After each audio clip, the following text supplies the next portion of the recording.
Okay, we got them in triple here. It's Austin Healey 3000 Mark III convertibles. Of course, they're all convertibles. 1967. All three. 1967. These are a little earlier, say 67. They had the spinners on them. They got rid of them because of safety reasons, I heard. I don't know what these engines put out, but they put out pretty good power, man. I know that. You got to balance the carbs. You got those fillers in there. There's a little bit of oil that goes in there, and you press the plunger down. There's like a level that the oil's supposed to be, and then you put there's a gauge you put on. I know I have one because I used to have a Triumph TR4A, the dual SU carbs or whatever, Strombergs. But you got to balance them out. You got to balance them out. Nice lightweight plastic fan. That's a good. That to me is a better concept. Having like a plastic fan versus a metal one. A little lighter. I always love the interiors on these things. Real wood, no plastic. I think it's real wood, but real wood steering wheel. I'm pretty sure it is. And gee, if you got to change his top, real easy. Real easy. Roll up windows. And you really can't roll these cars, you know, because I tried rolling my Triumph TR4A back in the day. It just slid. I think these got the friction shocks with the levers in the back. You can adjust them. It's kind of like a box, and it's got a lever on it. I believe that's how they are. These are like a real upgraded version of Triumph and MG, as far as I'm concerned, you know, especially for '67. Very, you know, it's a crisp shifting transmission too. Really great. So here's a second example. Same year. See the filler up cap is right there, right on the top. It's got like a race style filler up cap. And then you flip it. Got your Austin Healey 3000 badge. Got your mirror mounted right on the dash with the clock. This is a clock on that one. There's a clock on this one. Got your tachometer in there. Reminds me of like the Triumph TR4A. You got your 140 mile an hour speedometer. What kind of horsepower do these put out? 145. And the car's put 2,000 pounds or something? Yeah, just a little over 2,000. And there's a lot of power for weight. And that's the trick. That's the secret. Yeah. Light car, stiff chassis, and a nice big long six. Fenders mounted. And one of the interesting features of the Healeys was, you see the stainless rudder? Yeah. So if you bang up the outside, yeah, all you have to replace is this section. Oh, really? And this is sheet metal. Yeah. That's aluminum. That's aluminum, huh? If you put aluminum on here, what would happen if the car banged? Oh, you can't forget it. Yeah. Well, you can't repair aluminum because not that easy, no. It stretches. Yeah. It's a metal that stretches. You know, it's brittle too. I mean, it's not gonna snap back. And so the mirror. So you got a mirror up on here on your fenders. So this is the earlier version. So the later version had these are 3 months apart. 3 months apart, and they changed the mirrors and they changed the hubcaps. No, those were elective. Huh? Those were elective if you ordered. Oh, okay. But these are 3 months apart. His came hex. Mine came spoked. His came hex. Really? I think. Yeah, I think he's hex too. But I prefer these. I do too. The EPA came along and yeah, that's one of the scrubs they said they were dangerous. I know in Japan they had the mirrors out on the fenders forever. You know, because they're better. They had them more up there, right? Yeah. Triumph had them here a lot. The racers liked them right there, or mounted right up here. Right there. And the ordinary. Yeah. Back row Thomas had a mirror mounted here. I like them up. Yeah, I think it's best in a mid fender. And these are bullet bullet mufflers, right? Yeah. Those up here were usually stemmed. Oh, really? Right. Yeah. So, More stylish too. yeah. Aerodynamic, stylish. Japan had them up on the fenders like for I don't know in the 80s, 90s and stuff. So I think it's better, it's safer, but somehow it just got out of style. That's really what it is. They're more practical though. Even the EPA, came in on 67. That's when most of those rules of imports came through. And this is a return from the cylinder block, right?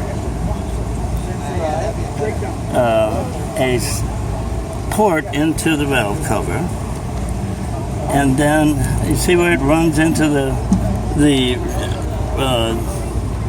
Carb air cleaner. Oh, the air cleaner. Yeah, see it going into right. the foot. Yeah.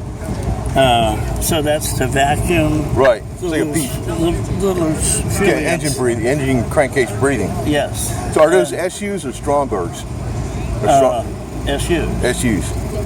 And they had, in 61, they tried a 3-carb version.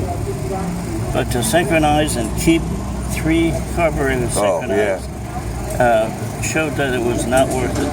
Plus, they were just unbelievable to work on. You couldn't get behind them. They'll tell you kind of hard to get in there too a little bit. Well, maybe not, because once you take those air cleaners off, you can put the meter on there. Right. I didn't realize you got the oil filler cap has got the race style too with the flip top. That's cool. And the other thing that's American, not British, is a 6-bladed fan. It came with a 4-bladed fan, but I just got Kenny. average ambient temperature in England, is 15 degrees cooler than here. Yeah. I like those flex fans better, to tell you the truth. I don't like the ones with the clutches. I think those are better. He's got a plastic flex fan in there too, I think. What most people do is put an electric fan in front of the radiator. Yeah, well, Yeah. Well, that would work too, yeah.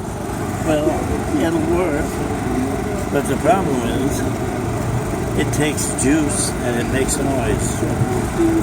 So if you put an electric full-time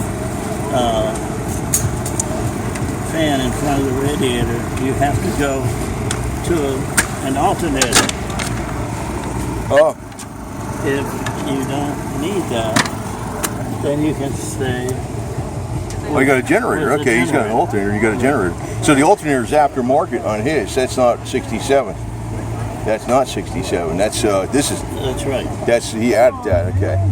So this keeps it more original, if you will. Right. But the other big thing is that fan makes noise. Yeah. And, Is that electric? You saying? That's not electric. that's that one. No, that's not electric. No. what, the fan? No, that's just that's a flex fan. There's the electric one's right here. Oh, you got an electric one in front. Yeah, the electric one in the front as a pusher. Oh, you And got then it's a what they call them a Texas cooler fan. Yeah. Okay. That's what the name of it. All right. So I don't like noise. Yeah, I hear you. So, you see, his hood isn't insulated, and mine is. Okay. And Yeah, I wouldn't pick up on that. You're pointing them out. I think that's one of the reasons that I run cool and they run hot. Yeah. But the engine likes to run rich. So despite what you're reading on the gauges, you want to set it a little bit rich, Yeah, it keeps it actually like cooler. and that keeps it a little cooler. 'Cause I know when the EPA came out later with a lot of leaning things out, everything got running hotter. Yep. A lot hotter. The rig. Actually, that's what they do today with the later model Harleys. They will they have to program them to run more rich because the later model just runs so super lean. They run hot and the motors don't last as long. What kind of oil are you using here? What kind of what? Oil. Well, the different recommendations. In the summertime, I think I use a 10, 20, 50. You use like a Mobil 1 or an AMSOIL or something like that, or you got a brand? Huh? Mobile. Mobil 1, huh? Yeah. That's good stuff. You know, they don't get run hard enough. No, I know. Doesn't make Yeah. much difference. Yeah. Those, in fact, changing the oil is, you know, basically cleaning your oil pan. Yeah. Because there's nothing in there. But Yeah. these engines let you know they're British because for some reason, and I'm not sure exactly why, it probably has to do with the accuracy of the casting. But when you park, if it stays in this spot for 2 hours, when I pull out, you'll find little dime-sized driplets. Really? And some come from the main seal. Right. A drop or two from the transmission isn't unusual, and a drop or two from the oil pan isn't unusual. So It's nothing, no. it's nothing to worry about. It doesn't consume any oil. No. But the thing is, you have a bunch of Healeys over to your house. Do you want them to park in your driveway or not?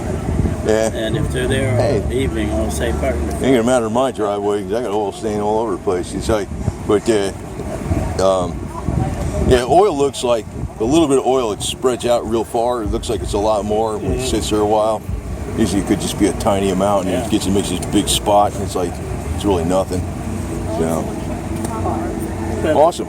the fun of these cars is that anybody with half a mind can work on them, you know? Yeah, I know. I had a Triumph TR4A way back, and I used to work on it all the time. It's like I love that car, but it wasn't good in the snow.